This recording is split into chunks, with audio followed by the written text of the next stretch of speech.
Thank you so much for speaking to me. This was over a 5-year journey. And with that, I wanted to know what was the core message within the film, because a lot of things can change within that 5 years.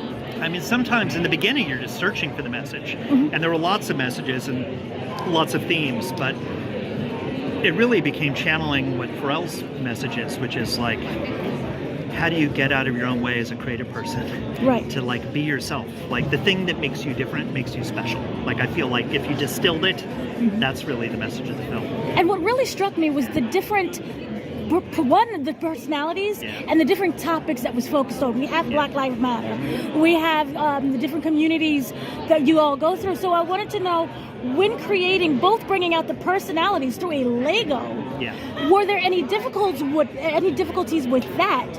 And then were there certain topics where you kind of were afraid to address or felt that it was really important to address? I mean, there was nothing that was off limits, except we knew we didn't want to make a rated R movie because we wanted kids to be able to see the movie, but within those parameters, and they were like, well, we can do a Black Lives Matter scene, or we can get into these heavier things. So it's been interesting to see people of different ages watch the movie, including kids, and like kids connect in a way that I wasn't sure it would, but kids have actually been loving it. So yeah, interesting. So it was very colorful also when watching this. Talk about a little bit of the design aspect of it.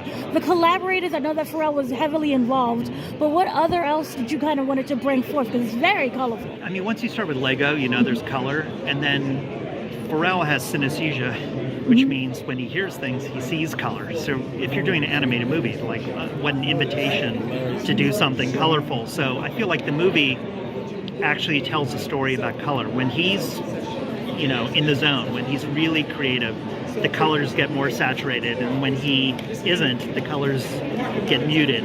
So there's this whole journey about color, which you can only do in a film like this.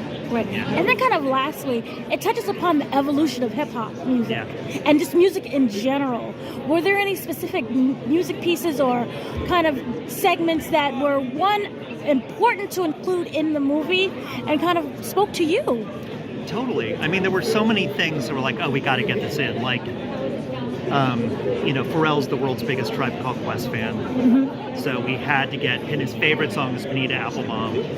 Had to get that in there. So there's things like that. Like there's no way you can do a Pharrell movie and not have that in there. And then, other things just like, things that spoke to me, like all like deep N.O.R.E album cuts, so I just kind of love all that. Thank you so much for speaking me. Great talking to you.